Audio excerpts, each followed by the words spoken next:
Hey guys, another instalment of Whiteboard Wednesday coming your way, and today I'm going to explore one of those classic sayings that I think that you would have heard before. I know when I was growing up how many times I heard, "Oh, money doesn't grow on trees," from my parents, or you think that I'm made of money, and it's a classic now that being a parent myself, I catch myself saying the same things. You may have heard of rent money is dead money. Let's explore that. Now, I'm going to use the example of buying a $500,000 home, right, in this scenario. And based upon today's interest rates, my repayment per month to the bank, interest only, would be around about $1,880. Now, I've got another $100 per month there just for my outgoings, be it bills, not bills I should say, just like council rates and all water rates, stuff that I would incur over here that I wouldn't incur if I was renting. When you add the two together, $1,980 per month. So I've made the call, I've bought the joint, and that's how much I'm paying out per month. Flip over here and I decide, you know what? I went back 12 months and I decided not to go down that path, and I decided to rent the place. The rent that I would have to pay on a $500,000 home, based upon the average sort of rental, I suppose, returns that would be expected, would be around $1,580 per month. So the difference is what? Between the two. $400 per month, which is close to $5,000 per year.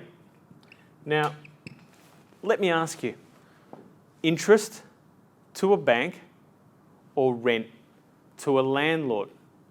Is either one of those improving my financial position? Often I hear people say, I don't want to pay someone else's mortgage off.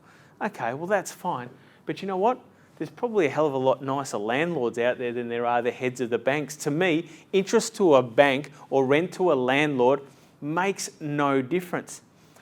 Why would I go down this path ahead of going down this path? Well, the reality is because I want an extra $5,000 in my pocket, firstly, but secondly, I want to put that $5,000 per year to good use, i.e. to look at investing, whether it be in shares, whether it be in property, but I'm going to put that $5,000 to use to invest in growth assets. That's why this scenario could actually work for me. If I just went and pissed it up against the wall, then the reality is I would be probably better off in this scenario.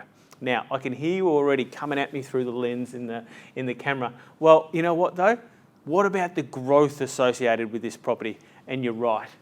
Let's just say that this property was to grow at 6% per annum, right? The reality is, yep, I've forked out a little bit extra here, $5,000 extra, but the value of my asset and in turn my net wealth has increased by $30,000. Sure, I've got to deduct $5,000 because it's cost me $5,000 more through the journey, but the reality is I'd be $25,000 better off. And there's also, of course, the emotional attachment, or the emotional benefits, I should say, associated with owning a home. That's a huge part of why property is so popular in Australia, striving for that sort of great Australian dream of owning your own home. But just remember, at certain times through every cycle in the property cycle, I should say, this doesn't always happen. Sometimes it's 2%. Sometimes it's -2. So if you're out there and you're renting and you feel like you're never going to get ahead unless you do this, something you may want to consider is stick with this, live where you want to live, and focus on this and start to buy these things as investments. Mark Attard coming at you.